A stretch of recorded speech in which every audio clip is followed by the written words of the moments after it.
മസിലുള്ള മരുന്നിന് അടിമകളായ ചെറുപ്പക്കാർ ചായക്ക് മധുരം കുറഞ്ഞാൽ അടിക്കുകയല്ല, കൊത്തിക്കൊല്ലും.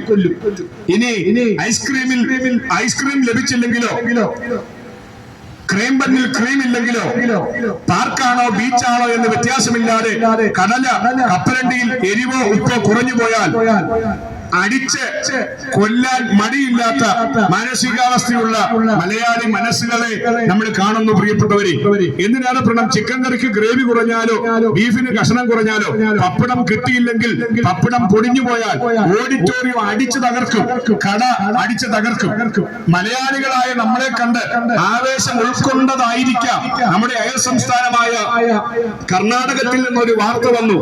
വിനോദ് മലാഷെട്ടി എന്ന് പറയുന്ന ഒരു ചെറുപ്പക്കാരനെ ഒരു കല്യാണ പാർട്ടിയിൽ ഒരു പീസ് ചിക്കൻ കിട്ടാത്തതിന്റെ തർക്കത്തിൽ അതിദാരുണമായി കുത്തി കൊലപ്പെടുത്തിയ വാർത്ത കേട്ട് ഒരുപക്ഷെ നമ്മൾ ഞെട്ടിക്കാണുമായിരിക്കും.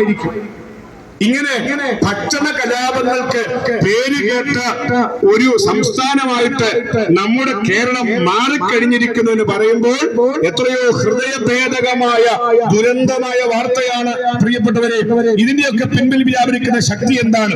രാജൻ, ദിനേശ്, ഗണേശ്, മലര്, ഓണം ഡയമണ്ട്, ഹാൽട്ടാർ, ആര്യ, ഇങ്ങനെ വ്യത്യസ്തങ്ങളായ ബീഡി കമ്പനികൾ ബീഡി ഉണ്ടാക്കുകയും അത് വിറ്റഴിക്കുകയും ചെയ്തുകൊണ്ട് ഒരു പുകമറ സൃഷ്ടിക്കുവാൻ ശ്രമിക്കുമ്പോൾ മറുവശത്ത് അല്പം കൂടെ വില കൂടിയ സ്റ്റാൻഡേർഡ് കൂടിയ സിഗരറ്റ് കമ്പനികൾ ഇവിടെ സിഗരറ്റുകൾ വിറ്റഴിക്കുന്നു. പാൽമാറും, നേവിക്കട്ടും, ഫോർ സ്ക്വയറും, ചാർമിനാറും, സിസർ ഫിൽറ്ററും, വിൽസും പോലെയുള്ള സിഗരറ്റ് കമ്പനികൾ ഇവിടെ സിഗരറ്റുകൾ വിറ്റഴിച്ചുകൊണ്ട് മറ്റൊരു പുകമറ സൃഷ്ടിക്കുമ്പോൾ എന്റെ പ്രിയപ്പെട്ടവരെ, നമ്മുടെ ഭിത്തിമേൽ ചേക്കേറുന്ന പല്ലിയും പാറ്റയും പോലുള്ള ചെറുപ്രാണികളെ തല്ലിക്കൊന്ന് വെയിലത്തിട്ട് ഉണങ്ങി പൊടിച്ച് എല്ലുകൊടിയും കുപ്പിച്ചില്ലും ഉറക്ക ഗുളികയും കഞ്ചാവിന്റെ ഓയിലും അടയ്ക്ക, പാക്ക്, പശയും ഒക്കെ ചേർത്തുണ്ടാക്കുന്ന മരണക്കൂട്ടെന്ന ലഹരിക്കൂട്ട് വർണ്ണക്കടലാസിലെ നിശബ്ദ കൊലയാളികൾ കൈവെള്ളയിലേക്ക് തിരുമയിട്ട അനന്തരം അതൊരു ചുണ്ടക്കാ വലിപ്പത്തിലോ നെല്ലിക്കാ വലിപ്പത്തിലോ ഉരുട്ടിയെടുത്തിട്ട് കീഴ്ചുണ്ടും മേൽചുണ്ടും ഷട്ടർ പൊക്കുന്ന പോലെ പൊക്കി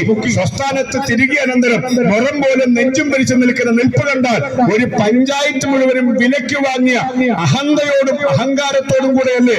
ഓർക്കുക പ്രിയ സുഹൃത്തെ, താങ്കളുടെ ഭാര്യ വിധവയാകും, മക്കൾ അനാഥരാകും, താങ്കളൊരു മാരക രോഗത്തിന്റെ വിപത്തിനകത്ത് വീണുപോകും, താങ്കളുടെ വീട്, സാധന സാമഗ്രി, ജംഗമ വസ്തുക്കൾ ജപ്തി ചെയ്തുകൊണ്ട് പോകും. അതുകൊണ്ട് താങ്കൾ ഇത്തരം മരണക്കൂട്ടിൽ നിന്ന് പുറത്തു വരണമെന്ന് ആഗ്രഹിച്ചുകൊണ്ടാണ് ഞങ്ങൾ നിങ്ങളോട് മുഖതാവിൽ ഈ സന്ദേശം വളരെ സ്നേഹത്തോടും ഉച്ചസ്ഥരവും തൊണ്ട തൊഴിലാളികളായ ഞങ്ങൾ ഖണ്ഡശോഭം ചെയ്ത് വിളിച്ചു പറഞ്ഞുകൊണ്ടിരിക്കുന്നത്. എന്റെ പ്രിയപ്പെട്ടവരെ, MDMA-യും LSD സ്റ്റാമ്പും ഹെറോയിനും കൊക്കൈനും ഹാഷിഷും എന്ന് വേണ്ട സിന്തറ്റിക് ലഹരികൾ അത് ചോക്ലേറ്റ് പരുവത്തിലും ഗുളികപ്പരുവത്തിലും സ്റ്റാമ്പ് രൂപത്തിലും പൊടി രൂപത്തിലും ഇനി ദ്രാവക രൂപത്തിൽ സിറിഞ്ചിൽ കുത്തിക്കയറ്റുവാൻ കഴിയുന്നത് പോലെയുമൊക്കെ ഇന്നിന്റെ ബാല്യങ്ങളും യൗവനങ്ങളും കൗമാരങ്ങളും വാർദ്ധക്യങ്ങളും ഒക്കെ ഇത്തരം ലഹരിയുടെ മുൻപിൽ കൂപ്പുകുത്തുന്ന കാഴ്ച എത്രയോ ഹൃദയഭേദകമാണ് പ്രിയപ്പെട്ടവരെ. എന്റെ പ്രിയരെ, മാത്രവുമല്ല അംഗീകൃത മദ്യം, അനധികൃതമായ മദ്യം അതിവിടെ പുഴ പോലെ ഒഴുകിയിറങ്ങുന്നു. ഒരു വശത്ത് മദ്യ നിരോധന നിയമങ്ങളിൽ ഒപ്പുവെക്കുകയും മറുവശത്ത് മദ്യം വിറ്റഴിക്കുകയും ചെയ്തുകൊണ്ട് രാജ്യത്തിന്റെ സംസ്ഥാനത്തിന്റെ ഖജനാവ് നിറയ്ക്കുവാൻ വ്യഗ്രതയിൽ ഏർപ്പെടുന്നു. ഇത്തരം പൊടിക്കൈകളിലൂടെ, കൺകെട്ട് വിദ്യകളിലൂടെ, കിസ്മത്ത് വിദ്യയിലൂടെ നമ്മുടെ നാടിനെയും നാട്ടാരെയും രക്ഷിച്ചെടുക്കുവാൻ കഴിയുമെന്ന് ചിന്തിക്കുന്നെങ്കിൽ എത്രയോ അബദ്ധജടുലമായ ചിന്തയാണ് പ്രിയപ്പെട്ടവര്. അങ്ങനെ നമുക്ക് ആരെയും രക്ഷിച്ചെടുക്കുവാൻ കഴിയില്ല. ജനിച്ചാലും